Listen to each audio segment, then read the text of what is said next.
Hey everyone, it's Krystallee here.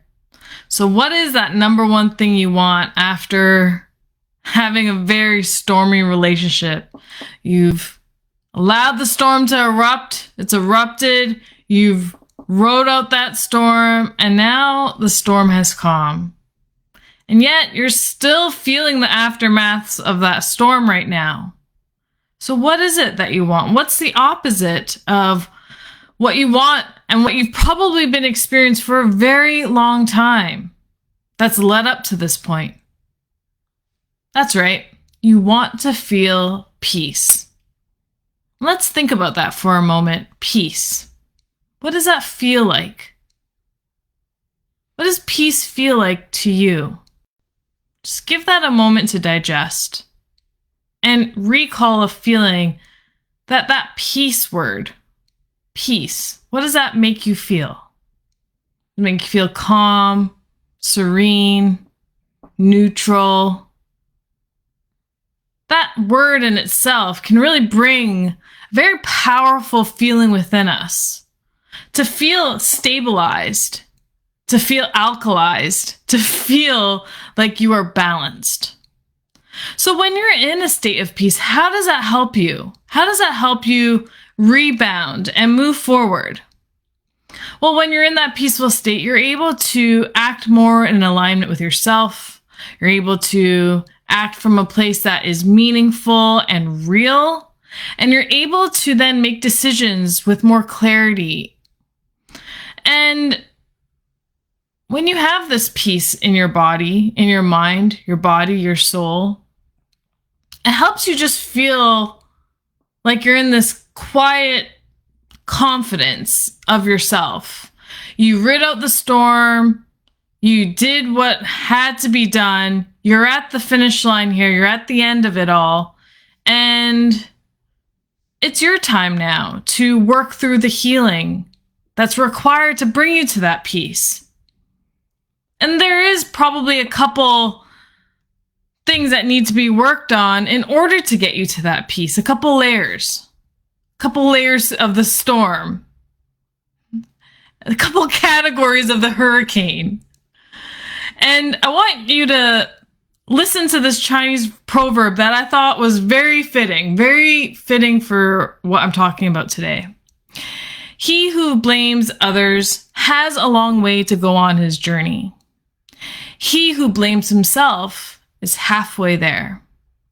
And he who blames no one has arrived. And what does that mean when we're working at trying to find that peace? Well, we know that relationships take two to tango. And so we all have a contributing factor in that relationship. And so as much, yes, there was that deciding factor or that one thing or maybe a couple of things that was the breaking point of that broke the storm. There were several things within that time frame that aided to create and build and intensify this moment. So we want to, aside from pointing blame and associating the blame where it belongs, which duly noted, it does belong in their court as well. There's things that we have to look at for your own self of how you can take whatever responsibility is yours that brought you to this place. And when you can take that in and you can act from that way, you can heal some of those things that have troubled you and bothered you. You get closer and closer to peace because you've made peace about them and how they've hurt you and how they've made you feel.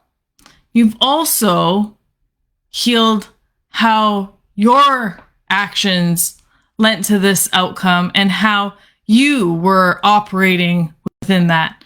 And sometimes we don't act in the greatest ways because being triggered, we're probably not in the best state of mind, kind of in that heightened mode of fight, flight, and freeze. So we're not acting from a really aligned place.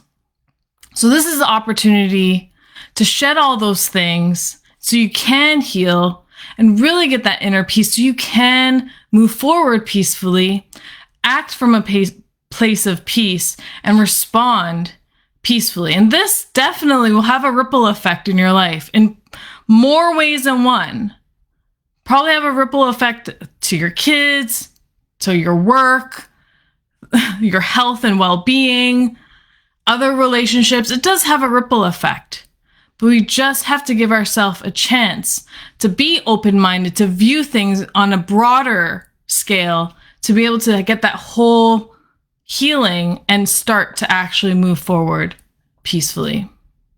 So I hope you're able to get some value out of that today. I'll see you soon.